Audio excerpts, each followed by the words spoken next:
ఈరోజు నేను మూత్ర వైద్యం పైన సైన్స్ ఏం చెప్తుంది, సైన్స్లో మూత్రం గురించి ఏముంది అంటే సైన్స్ మూత్రాన్ని వ్యర్థ పదార్థము లేదా విష పదార్థం అని చెప్తూ ఉందా? ఏమైనా పరిశోధనలు చేశారా? దాని యొక్క పరిశోధన ఫలితాలు ఎలా ఉంటాయి? ఇంతవరకు మనకు వృధా వస్తువు లేదా వృధా కాదా అనే విషయాలు తెలుసుకున్నాం. ఇంకొక ఒపీనియన్ కూడా ఉంది చాలా మందిలో, మూత్రము విష పదార్థము అని. అంటే బజార్లో సొసైటీలో సర్క్యులేట్ చేశారన్నమాట. కొంతమంది తెలియని వారు లేదా యాంటీ యూరిన్ థెరపీగా ఉన్నవారు కొంతమంది వ్యక్తులు ప్రచారం చేశారు. మూత్రంలో విషం ఉంది, విష పదార్థము, దాన్ని తాగరాదు, స్వీకరించరాదు. మరి సైన్స్ ఈ విషయంపై ఏమైనా పరిశోధనలు చేసిందా? మెడికల్ సైన్స్లో మూత్రం పైన చాలా పరిశోధనలు జరిగాయి. వందల పరిశోధనలు జరిగాయి. మిగతా భాగాలపైన శరీరం పైన పరిశోధనలు ఎలా జరిగాయో అలాగే మూత్రం పైన కూడా జరిగాయి. మరి మూత్రము విషమా, ప్రమాదకరమా, శరీరానికి హార్మ్ఫుల్లా, అది తాగితే మరణిస్తారా, అయితే శరీరము విషమయం అవుతుంది? మూత్రము విషం కానే కాదు, విష పదార్థం కానే కాదు. Pure, clear, filtered mineral water. Pure, clear. మనకి ఈవెన్ మినరల్ వాటర్ అంత శుభ్రంగా ఉండదు, మూత్రం అంత శుభ్రంగా ఉండదు. ఫిల్టర్ వాటర్, తర్వాత మినరల్ వాటర్తో సమానం అంట. ఎందుకు? శరీరంలో మన తిన్న ఆహార పదార్థాలు అనేక దశల్లో ప్రాసెసింగ్ జరిగి, ఫిల్టరింగ్ జరిగి, చివరగా అది శరీరం నుంచి బయటకు పోయేది. అంత శుభ్రమైనటువంటి జలం, నీరు మనకు బయట ఎక్కడా దొరకదు. కాబట్టి దాంట్లో ఏమాత్రము విష వస్తువులు, విష పదార్థాలు లేవు.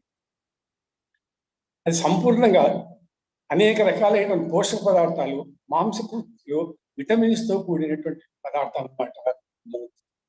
క్లియర్ వాటర్,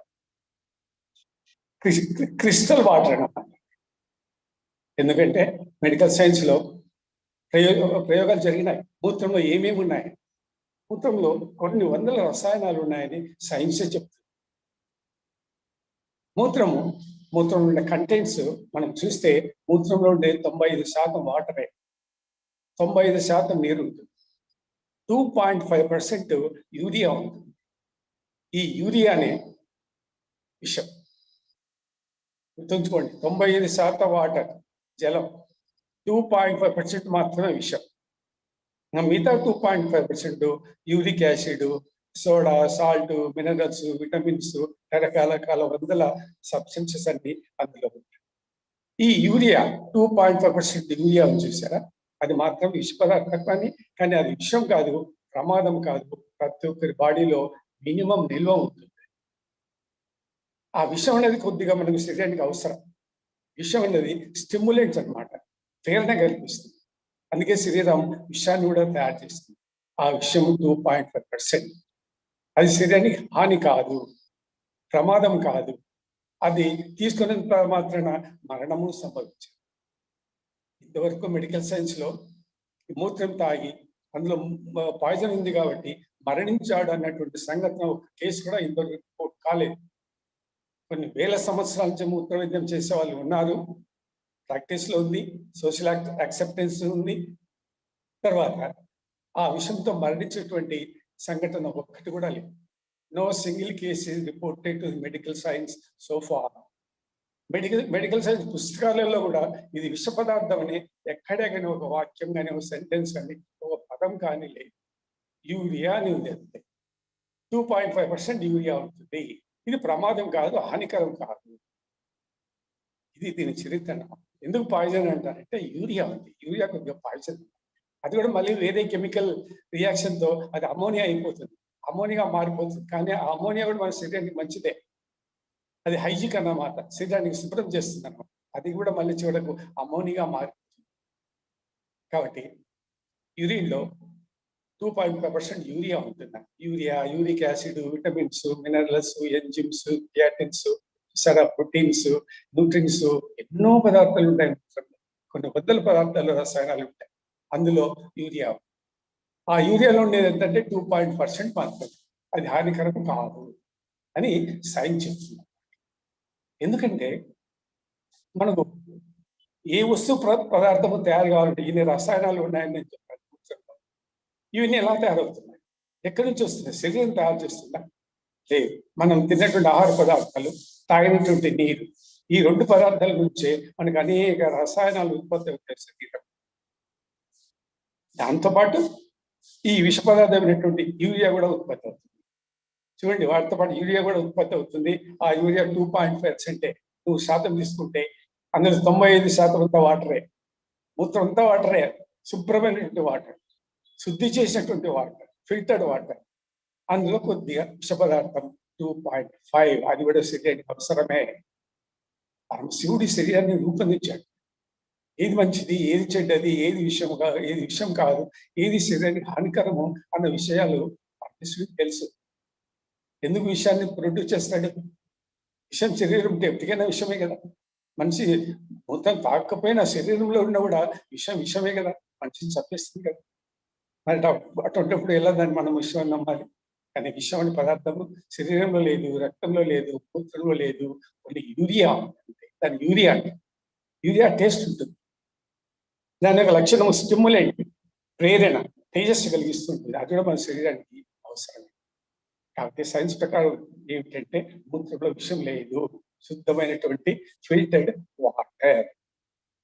ఏ పదార్థమైనా సరే అది శరీరంలో పోయిన తర్వాత కెమికల్ రియాక్షన్ వల్ల మరణం సంభవిస్తుంది. కెమికల్ రియాక్షన్ జరగాలి. మూత్రంలో ఏముంది? అంతా వాటరే, దాంట్లో ఏ కెమికల్స్ లేవు. ఇంకా ప్రమాదకరమైనటువంటి కెమికల్స్ ఏమీ లేవు. అన్ని పోషక పదార్థాలే, ప్రోటీన్సే, మాంసకృతులే, విటమిన్సే, enzymes, soda, water, ammonia, urea, sulphate, phosphate, calcium, లెక్కలేని రసాయనాలు మూత్రంలో ఉన్నాయన్నమాట. అని విషం అన్నది లేదు. ఇప్పుడు విషం అంటే ఉదాహరణ చెప్పండి, కార్బన్ మోనాక్సైడ్, అది శరీరంలో పోతే విషం, మనిషి మరణిస్తారు. లేదా ఫుడ్ పాయిజనింగ్, లేదా kerosene, gasoline, oil, lead, mercury, ఇవన్నీ విష పదార్థాలు. వాటి మనం సేకరిస్తే మనిషి చనిపోతాడు, ప్రాణం పోతుంది. లేదంటే ఆ విష పదార్థంతో డిఎన్ఏ విష పదార్థం అవుతుంది, అణువులు విషంగా మారిపోతాయి, టిష్యూస్, మజిల్స్ విషంగా మారిపోతాయి. కానీ శరీరంలో ఉన్నటువంటి కొన్ని పదార్థాలు డ్యామేజ్ లేదా హామ్ని చేస్తుంది, ప్రమాదం జరుగుతుంది, అయితే మరణిస్తాం. కాబట్టి మూత్రం తాగడం వల్ల అటువంటి ప్రమాదాలు ఏమీ లేవు, విషయం లేనే లేదు, హార్మ్ఫుల్ కాదు, తర్వాత మరణం సంభవించదు. ఎందుకంటే మనం తినేటువంటి ఆహార పదార్థాలు, తాగేటువంటి నీరు non poisonous food, non poisonous water. మనం తీసుకుంటే ఆహార పదార్థాల్లో విషం లేదు, తాగేటువంటి నీటిలో విషం లేదు. మరి అటువంటిప్పుడు విషం ఎలా వస్తుంది? విషం ప్రొడ్యూస్ కాదు. సహజంగా శరీరంలో కొన్ని స్టిమ్యులెంట్స్ ఉంటాయి, ప్రేరణలు కనిపించేటివి, అవి సహజంగా శరీరంలో ఉత్పత్తి అవుతాయి. లేదా మనం తిన్నటువంటి ఆహార పదార్థంలో, తాగినటువంటి నీటిలో కొద్దిగా విషం ఉండొచ్చు, యూరియా ఉండొచ్చు. ఆ యూరియానే మళ్ళీ శరీరం బయటకు వెళ్ళిపోతుంది. ఇంటెస్టైన్స్, లివర్, కిడ్నీ, నెఫ్రాన్స్, ఇవన్నీ వడపోత పద్ధతితో వాటిని శరీరం బయటకు పంపిస్తుంది. ఈ మూత్రం నుంచి విషం కూడా బయటకు వెళ్ళిపోతుంది. ఎందుకంటే మనం తిన్నట్టు ఆహారం, నీరు శరీరంలో ప్రవేశించడానికి అనేక దశలు దాటుతుంది, అనేక ప్రక్రియలు జరుగుతాయి. ప్రాసెసింగ్, రీప్రాసెసింగ్, సైక్లింగ్ జరుగుతుంది. అనేక దశలు దాటి చివరి దశలో మూత్ర రూపంలో బయటికి వెళ్తుంది. దాంట్లో యూరియా కూడా ఉంటుంది. అది మన శరీరం నుంచి వచ్చిందే, లేదా మనం తిన్న ఆహార పదార్థాల నుంచి వచ్చిందే, అది హార్మ్ఫుల్ కాదు అని మెడికల్ సైన్స్. కాబట్టి యూరియాలో పాయిజన్ అంటే లేనే లేదు. మనము ఈ శరీర ప్రకృతి అర్థం చేసుకోవాలి. శరీరం ఎలా పనిచేస్తుంది? శరీరానికి 2 సిద్ధాంతాలు, 2 ప్రధాన కర్తవ్యాలు ఉన్నాయి. ఒకటి ఇన్పుట్, తినడం, తినే ప్రక్రియ ఒకటి, దాని ఈటింగ్ సిస్టమ్ అంటే. రెండోది ఎక్స్క్రిషన్. ఎక్స్క్రిషన్ అంటే విసర్జన వ్యవస్థ ఒకటి. కాబట్టి ఈటింగ్ వ్యవస్థ, విసర్జన వ్యవస్థ, 2 వ్యవస్థలు ఉంటాయి. ఈ 2 వ్యవస్థల మధ్యలోనే మనం తిన్నటువంటి ఆహారం, నీరు ప్రాసెసింగ్ జరుగుతుంది. అనేక దశలు దాటిపోతుంది, అనేక ప్రాసెసింగ్ వ్యవస్థలు జరుగుతాయి.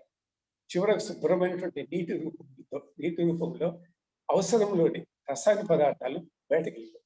అవసరం లేని, గుర్తుపెట్టుకోండి, వృధా కాదు, శరీరానికి ఒక టైంలో అవసరం లేని రసాయన పదార్థాలు, ప్రోటీన్స్ బయటకు వెళ్ళిపోతాయి మూత్రం ద్వారా. దాన్ని మన మూత్ర విసర్జన.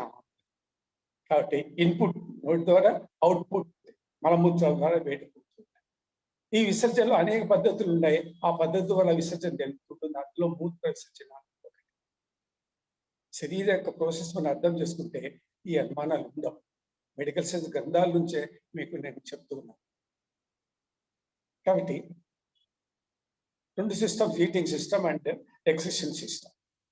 ఈ శరీరం అంతా, ఈ శరీర తత్వాలను, ఈ మూత్ర వ్యవస్థను మనం అర్థం చేసుకోవాలంటే మెడికల్ సైన్స్ అన్నారు. ఈ మెడికల్ సైన్స్ లో ఒక సబ్జెక్ట్ ఉంది, ఇట్స్ కాల్డ్ అనాటమీ. ప్రతి ఒక్క మెడికల్ స్టూడెంట్ ఆ సబ్జెక్ట్ చదువుతారు.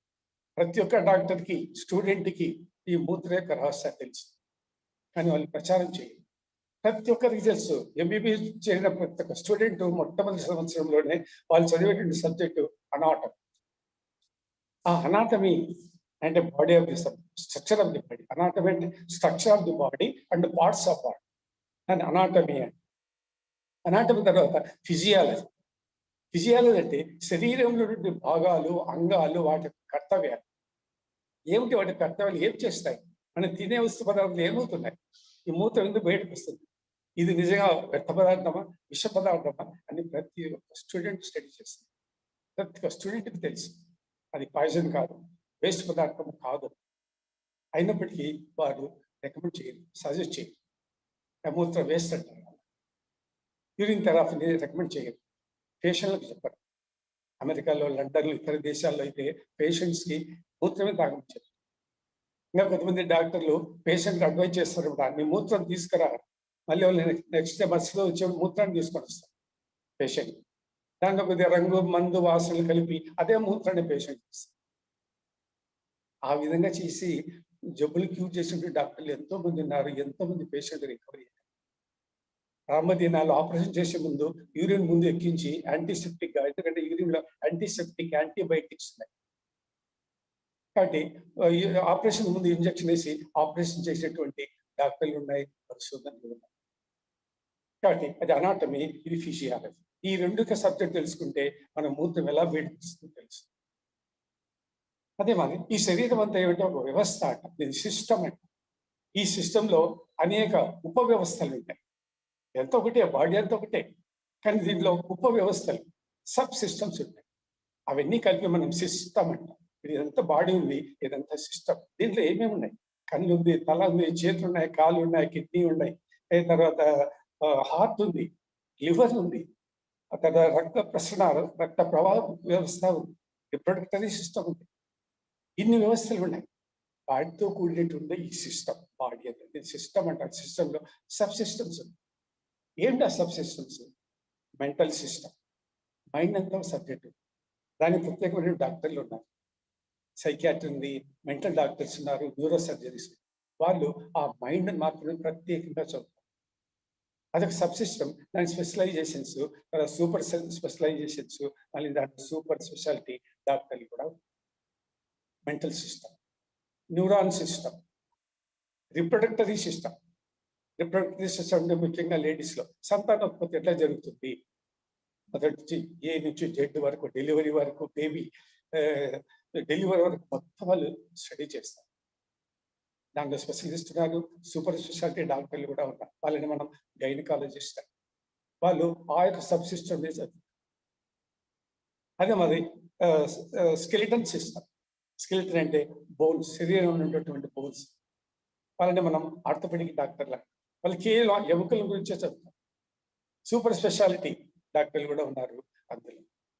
మొత్తం శరీరంలో ఎముకల వ్యవస్థ అంతా చదువుతారు. అది మనము ఆర్థోపెడిక్ డాక్టర్లు. అదే మరి మస్కులరీ సిస్టమ్, రొట్టి కండరాలంతా ఒక వ్యవస్థ, శరీరం ఒక భాగం అన్నమాట. అదే మరి కార్డియో సిస్టమ్, గుండెకు సంబంధించింది. గుండె ఏంటి, గుండె ఎలా పనిచేస్తుంది, రక్తం ఎలా చేస్తుంది, రక్తం ఎలా పంప్ చేస్తుంది, ఎలా ఫిల్టర్ చేస్తుంది, హార్ట్ అటాక్ ఎలా వస్తుంది, దాన్ని ఎలా ప్రివెంట్ చేయాలని కార్డియో డాక్టర్లు చెప్తారు. కార్డియాలజిస్ట్ అంటే దానిలో స్పెషాలిటీ డాక్టర్ ఉన్నారు, సూపర్ స్పెషాలిటీ ఉన్నారు. తర్వాత ఇంకా ఎంసీహెచ్ అంట, హైలీ ప్రొఫెషనల్ డాక్టర్లు కూడా ఉంటారు. ఎందుకు? వాళ్ళు ఆ వ్యవస్థనే చదువుతారు, హార్ట్కి సంబంధించిన వ్యవస్థనే చదువుతారు. ఈ విధంగా అనేక వ్యవస్థలు ఉన్నాయి. ఏంటి వ్యవస్థ ఉంది, స్కిన్ వ్యవస్థ ఉంది, చూసారా. తర్వాత అందులో ఒకటి urinary system. Medical science urine గురించి విడిపెట్టలేదు. యూరిన్ కూడా స్టడీ చేశారు. ఎంతో మిగతా సబ్జెక్టులు ఎలా డెవలప్ అయినాయో ఆ విధంగా యూరిన్ పైన ఎంతో డెవలప్మెంట్ జరిగింది. ఎన్నో పరిశోధనలు జరిగాయి. మూత్రం యొక్క వ్యవస్థలంతా వాళ్ళు స్టడీ చేశారు. దాన్ని మనం యూరినరీ సిస్టమ్ అంటాం. మిగతా అన్ని బాడీ పార్ట్స్ కి ఒక్కొక్క స్పెషలిస్టే ఉన్నాడు, సూపర్ స్పెషాలిస్ట్. ఉదాహరణకి కంటికి, ఎముకలకి, హార్ట్కి, కిడ్నీకి. మన అదే మూత్రానికి అయితే చూడండి, మనకు ఇద్దరు సూపర్ స్పెషాలిటీ డాక్టర్లు ఉన్నారు. మూత్ర వ్యవస్థ, మూత్ర జబ్బులకి ఎవరు, ఒక యూరాలజిస్ట్, యూరాలజీ అంటే అది మూత్రానికి సంబంధించింది. రెండు నెఫ్రాలజీ కూడా మూత్రము, కిడ్నీకి సంబంధించింది. కాబట్టి మూత్ర వ్యవస్థ గురించి స్టడీ చేయడానికి రెండు సపరేట్ భాగాల డిపార్ట్మెంట్స్ ఉన్నాయి. మొత్తం బాడీలో రెండు సపరేటమైన వ్యవస్థలు.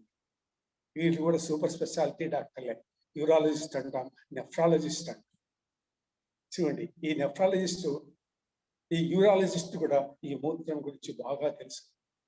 మూత్రం ఎలా వస్తుంది, ఎలా ఉత్పత్తి అవుతుంది, ఎక్కడి నుంచి వస్తుంది, మూత్రం ఎలా బయటకు పోతుంది, మూత్రానికి సంబంధించిన జబ్బులు ఏంటివి, కిడ్నీలు ఎలా డ్యామేజ్ అవుతున్నాయి, సరే, తర్వాత ఈ డయాలిసిస్ ఎట్లా చేస్తారు, ఇవన్నీ వాళ్ళకి తెలుసు. అదే మాదిరిగానే ఈ ప్రతి ఒక్క విద్యార్థి, స్టూడెంట్ ఇవన్నీ తెలుసుకుంటారు శరీరం ఉండే భాగాలను గురించి. దాన్ని మనం అనాటము, ఫిజియాలజీ అని. అందులో ఆ మూత్ర వ్యవస్థ కూడా ఒకటి. కాబట్టి మెడికల్ సైన్స్ కూడా గుర్తించిందనమాట మూత్రాన్ని గురించి. కానీ వాళ్ళు ప్రచారం చేయరు. అలాంటి జబ్బుకి ఈ మూత్రం తాగండి బాగా ప్రచారం చేయరు. వాళ్ళు కేవలం అలోపతి మెడిసిన్ ప్రచారం చేసుకుంటారు, వాటిని ప్రిస్క్రైబ్ చేస్తారు, మూత్రం రికమెండ్ చేయరు. అక్కడ ఇప్పుడు వచ్చేటువంటి సమస్య, ఈ మూత్రాన్ని గుర్తింపు ఎందుకు లేదంటే దానికి దాన్ని సిఫారసు చేసేవాళ్ళు లేదు. సపరేట్గా బ్రాంచ్ ఆఫ్ స్టడీ లేదు.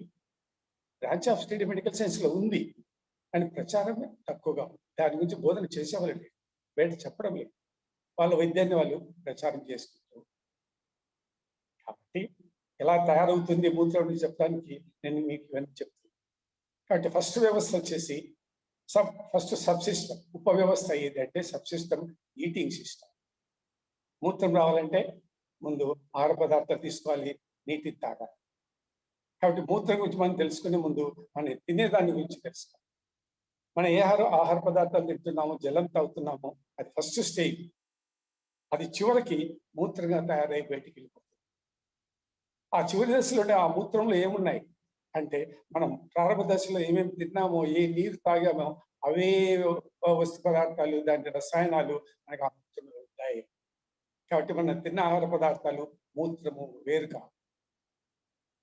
కాబట్టి ప్రారంభ దశ ఏది మూత్రానికంటే ఆహార పదార్థాలు, తాగినటువంటి నీరు. అది అనేక దశలు దాటి రక్తం దాలుస్తుంది. రక్తం నుంచి శరీరానికి అవసరం లేని రక్తాన్ని బయటకు పంపిస్తుంది. అది మూత్రం. కాబట్టి మొదలు ఈటింగ్ వ్యవస్థ, తినే వ్యవస్థ అనమాట. ఆహార పదార్థాలు తింటాం, రకరకాల ఆహార పదార్థాలు తింటాం మనం. అవి ఎక్కడ తింటాం? నోటితో తింటాం. ఫస్ట్ స్టేజ్ అనమాట. యూరిన్ రావడానికి కారణం మొదటి దశ వచ్చేసి మనం తినే వ్యవస్థ. అది రకరకాల ఆహార పదార్థాలు తింటాం మనము, వాటిని క్రష్ చేస్తాం. నోటికి ఈ వ్యవస్థ ఉంది. పళ్ళు ఉంది, నాలుగు ఉంది, టేస్ట్ గ్లాండ్స్ ఉన్నాయి, కండరాలు ఉన్నాయి.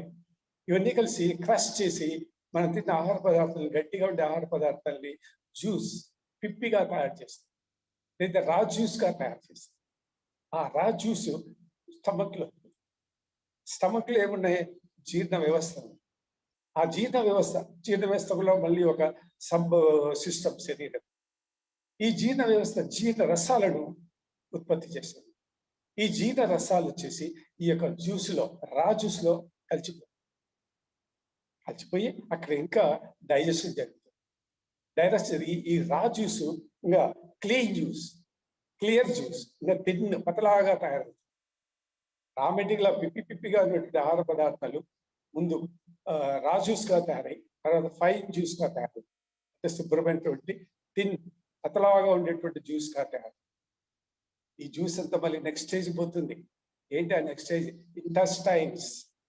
చిన్న ప్రేగులు, పెద్ద ప్రేగుల్లో పోతుంది మనం తిన్నటువంటి ఈ ఆహారం. జ్యూస్ రసం రూపంలో పోతుంది. ఈ ఇంటెస్టైన్ నుంచి లివర్ పోతుంది. లివర్లో మళ్ళీ కొన్ని ప్రాసెసింగ్ జరుగుతుంది. సరే, కాబట్టి ఈ లివరు, ఇంటెస్టైన్ దగ్గర నుంచి మనకు ఈ యొక్క మలం బయటకు వెళ్ళిపోతుంది. అంటే మెటబాలిజం వేస్ట్, సాలిడ్ వేస్ట్, విషవాయువులు, విష పదార్థాలు అన్ని మనకు ఈ ఇంటెస్టైన్ లో, తర్వాత లివర్ లో ప్రాసెసింగ్ జరుగుతుంది. అక్కడి నుంచే మల రూపంలో బయటికి వెళ్తాయి. కానీ మనం తిన్న ఆహార పదార్థంలో ఉన్నటువంటి వేస్ట్ పదార్థాలన్నీ ఇక్కడ ఈ లివర్ స్టేజ్ లోనే ఫిల్టర్ అయ్యి శరీరం నుంచి బయటికి వెళ్తాయి. అది దాన్ని మనం మలం, బైల్ అంటాం. దాంట్లో ఏముంటాయంటే మనం తిన్న ఆహార పదార్థంలో శరీరానికి అవసరం లేని పదార్థం, వ్యర్థమైన పదార్థాలు బయటికి వెళ్ళిపోతాయి. అది కూడా ఒక విసర్జన పద్ధతి అన్నమాట. మలం కూడా ఒక విసర్జన పద్ధతి. శరీరంలో నుంచి ఏ వస్తువు బయటకు పోయినా అది విసర్జనే. కాబట్టి లివర్ వరకు ఈ వర్క్ జరుగుతుంది. ప్యూర్, క్లియర్, థిన్ జ్యూస్ ఈ యొక్క లివర్ దగ్గరికి. లివర్లో కూడా కొద్ది ప్రాసెసింగ్ ప్రక్రియ జరుగుతుంది. ఈ లివర్ దగ్గర ఈ లివర్ కనెక్ట్ అయ్యి ట్యూబుల్స్ ఉంటాయి, రక్తనాళాలు కనెక్ట్ అయి ఉంటాయి అన్నమాట ఈ లివర్కి. ఇక్కడ మనం తిన్నట్టు ఆహార పదార్థాలు, జ్యూస్ రూపంలో ఉన్నటువంటి ఆహార పదార్థాలు రంగు మార్చుకుంటాయి. అక్కడ ఎర్రగా తయారైతుంది జ్యూస్. ఏ ఆహార పదార్థం అన్నా తినండి, అది ఆ యొక్క ట్యూబులు రక్తనాళాల దగ్గర పోయేటప్పటికి రంగు మార్చుకుంటుంది. ఎందుకంటే ఆహార పదార్థాల్లో పిగ్మెంట్ అని ఉంటుంది. ఈ పిగ్మెంట్ యొక్క కర్తవ్యం ఏంటంటే రంగు మార్చడమే. శరీరం రంగు మార్చడము, ఎంట్రుకలకు రంగు మార్చడము. మనం తిన్న ఆహార పదార్థాలన్నీ రకరకాల రంగులలో ఉంటాయి, అవన్నీ ఎర్ర రంగుగా మారిపోవడము. ఇవన్నీ పిగ్మెంట్ అనే వ్యవస్థ ఆ రంగును మార్చేస్తుంది. మనం తిన్న ఆహార పదార్థాల యొక్క రంగును రక్త రూపంలోకి మార్చేస్తుంది. ఈ చిన్న ట్యూబుల్స్ రక్తనాళాల్లోకి ఈ రసం ప్రవేశిస్తుంది. అప్పటికి ఎర్రగా అయిపోయింది. రక్తనాళాల్లోకి ప్రవేశించి మళ్ళీ ఫిల్టరింగ్ జరుపుకుంటూ పోతుంది. కాబట్టి ఈ లివర్ నుంచి అది మళ్ళీ ఎక్కడికి పోతుందంటే కిడ్నీలకు వ్యవస్థ పోతుంది.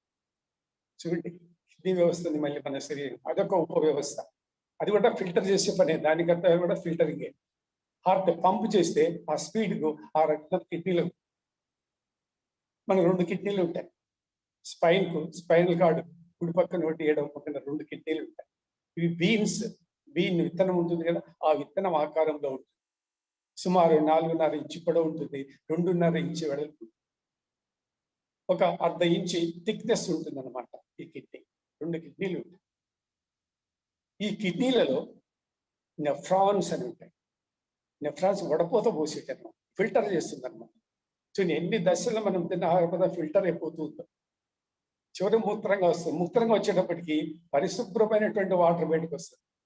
ఎందుకంటే అనేక దశలలో ఈ రక్తం శుభ్రమైపోతూ ఉంటారు, శుద్ధి అయిపోతూ ఉంటారు, ఫిల్టర్ అయిపోతూ ఉంటుంది, వడపోత జరుగుతూ ఉంటాయి. అన్ని దశలు దాటుకుంటూ పోతాయి. కాబట్టి కిడ్నీలలో ఈ నెఫ్రాన్స్ ఉంటాయి. అది రెడ్డిష్ బ్రౌన్ కలర్లో ఉంటాయి 2 కిడ్నీలు, ఈ పక్కోటి ఆ పక్కోటి. ఈ కిడ్నీల కర్తవ్యం ఏమంటే ఫిల్టర్ చేయడమే, రక్తాన్ని పరిశుద్ధి చేయడమే, వడపోత పోయడమే. ఏ వడపోత చేస్తాయంటే నెఫ్రాన్స్ చేస్తాయి. ఈ కిడ్నీలో ఒక్కొక్క కిడ్నీలో లక్ష నెఫ్రాన్స్ ఉంటాయి ఒక్కొక్క దాంట్లో. అంటే మొత్తం టోటల్ 2 లక్షల నెఫ్రాన్స్ ఉంటాయి. అంటే వడపోత పోసేటువంటి ఫిల్టర్స్ అనమాట. 2 లక్షల నెఫ్రాన్స్ ఉంటాయి రెండిట్లో కలిసి. ఆ ఫిల్టర్స్ రక్తాన్ని వడపోత పోస్తుంది అనమాట. అన్ని దశలు దాటుకొని వచ్చింది.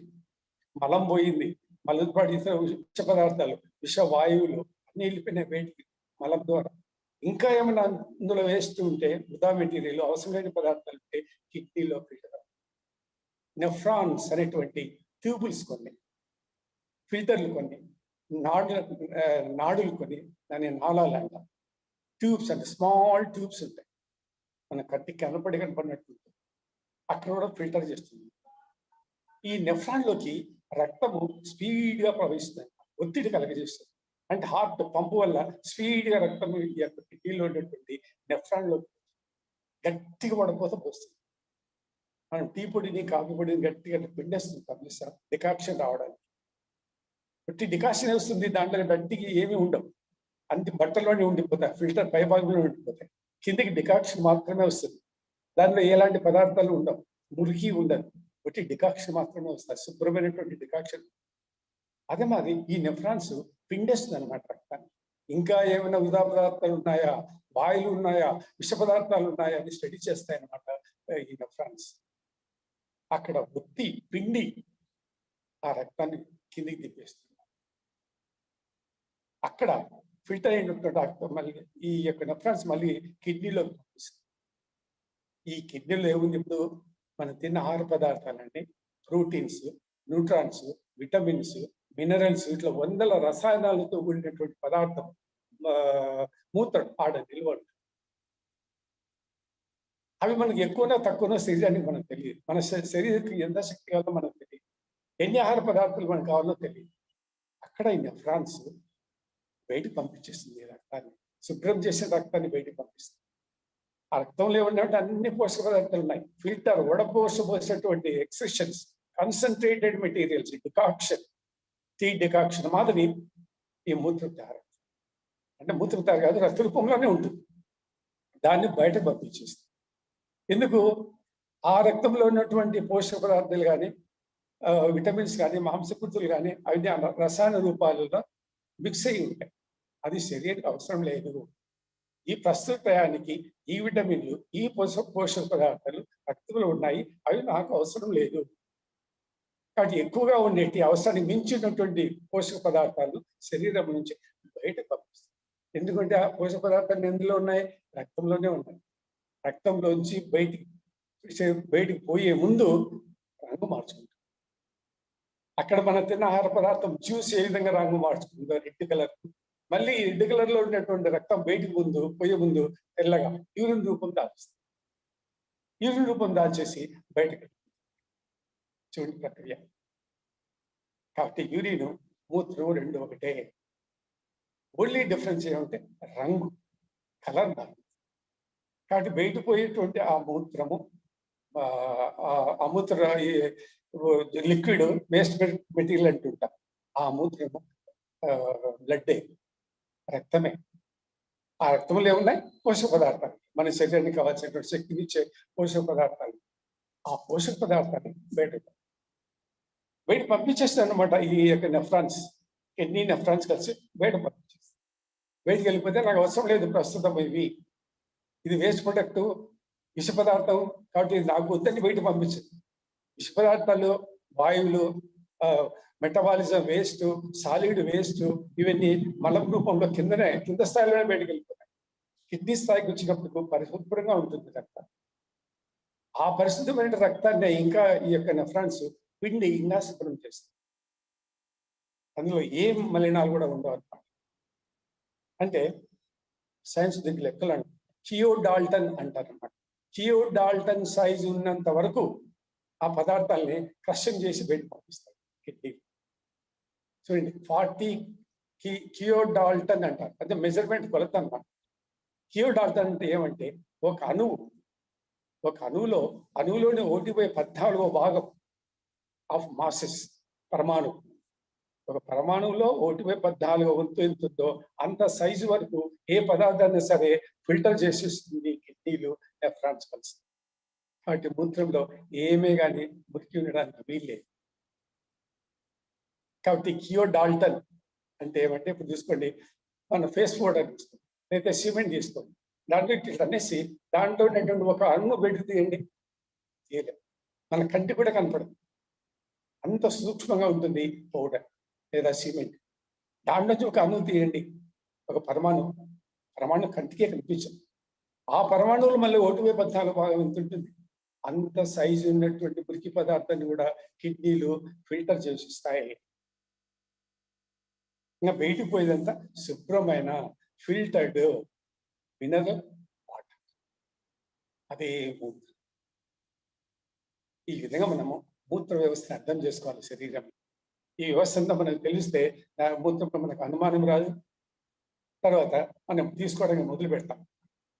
కాబట్టి ఎక్సిషన్, విసర్జన వ్యవస్థ శరీరంలో. ఈ వ్యవస్థ ఏం చేస్తుంటే శరీరానికి అవసరం లేని వ్యర్థ పదార్థాలు, విష పదార్థాలు, వాయువులను బయట పంపిస్తుంది. అందులో ఒకటి మలం, యానస్ ద్వారా బయటకు వెళ్ళిపోతుంది. మిగతా పదార్థాలు వేరే ప్రక్రియల ద్వారా శరీరంలో ఆ పదార్థంగా బయటకు వెళ్ళిపోతాయి. ఉదాహరణకు చూడండి, స్కిన్ కూడా విసర్జన వ్యవస్థయే. ఎందుకంటే స్కిన్ నుంచి మనకు చెమట రూపంలో బయటకు వెళ్ళిపోతుంది. ఈ స్కిన్ నుంచి సాల్ట్ సెల్ నుంచి బయటకు వెళ్ళిపోతుంది. ఎక్సెస్ వాటర్ శరీరం నుంచి బయటికి వెళ్ళిపోతుంది. ఇన్ని కూడా వేస్ట్ పదార్థాలే. ఇవన్నీ కూడా ఫిల్టర్ చేయబడుతుంది శరీరంలో, రక్తంలో కలవు, తర్వాత మూత్రంలోకి రావు. ఈ స్కిన్లోనే అన్ని శుభ్రమైంది. కాబట్టి స్కిన్ కూడా ఒక ఎక్సిషన్ వ్యవస్థ, విసర్జన వ్యవస్థ. అదే మాదిరి లంగ్స్ ఉన్నాయి, శరీరంలో ఊపిరితిత్తులు ఉన్నాయి. లంగ్స్ కూడా ఫిల్టర్ చేస్తుంది కొన్ని వ్యర్థ పదార్థాలను శరీరం నుంచి బయటకు పంపిస్తుంది. ఉదాహరణకి కార్బన్ డైఆక్సైడ్ ప్రమాదం శరీరంలో ఉండకూడదు. బట్ ఆ శరీరంలో ఉండేటువంటి కార్బన్ డైఆక్సైడ్ శరీరం నుంచి బయటకు పంపిస్తుంది, ఆక్సిజన్ తీసుకుంటుంది. ఇది దేని కర్తవ్యం? ఊపిరితిత్తుల కర్తవ్యం, లంగ్స్ యొక్క కర్తవ్యం. దాని ద్వారా కూడా చెడు పదార్థాలు శరీరం నుంచి బయటపోతారు. అదే మాదిరి మనకు గ్యాస్ నోటితో కానీ లేకపోతే హార్నెస్ ద్వారా కానీ మనకు గ్యాసెస్ బయటికి చెడ్డ వాసనలు కూడా వస్తుంటాయి మనకి గ్యాస్ నుంచి. అవి కూడా శరీరానికి ప్రమాదం. వాటిని కూడా ఫిల్టర్ చేసేస్తుంది అనమాట శరీరం. ఇట్లా అనేక దశల్లో మనం తిన్న ఆహార పదార్థం రక్తాన్ని ఫిల్టర్ చేసి దాన్ని వడబోతు పోసి చివరికి రక్త రూపంలో కిడ్నీలోకి వచ్చి నెఫ్రాన్కి వచ్చేసి అవసరం లేని వాటిని శరీరం నుంచి బయటకు పంపిస్తుంది. అదే కాబట్టి ఇదంతా మీరు చూసారు, వ్యవస్థ అంతా. ఇంకా డీటెయిల్గా మీరు కొన్ని పుస్తకాలు చదవండి, మూత్రం ఎలా తయారవుతుంది. ఇది అర్థమైతే మన మూత్రం పైన ఉన్నటువంటి అభిప్రాయాలు మారిపోతాయి. దురభిప్రాయాలు ఉన్నాయి చాలా మంది, అసఖ్యమైనటువంటి భావం కొద్దిమందికి ఉంది, ఏహ భావన కొద్దిమందికి ఉంది. కొద్దిమంది ఇది వాసన పదార్థము, ఇది టేస్ట్గా వేస్ట్గా ఉంది, ఇది కాబట్టి ఇది వృధా పదార్థము, విష పదార్థము తీసుకోరాదు అనేటువంటి అభిప్రాయానికి వస్తుంది. కాబట్టి ఎందుకు ఈ దురభిప్రాయం పడిందంటే మనకు దీనిపైన అవగాహన లేక, శాస్త్రీయమైనటువంటి దృక్పథం లేక, దాని గురించి తెలుసుకునేటువంటి ఆసక్తి మనకు లేక ఒక అభిప్రాయం ఏర్పరచుకున్నాం. అది ట్రెడిషనల్గా పరంపరగా తల్లిదండ్రుల నుంచి, కుటుంబ పెద్దల నుంచి, యాన్షియంట్ పీపుల్ నుంచి మనకు ఆ అలవాటు వస్తూ ఉంది.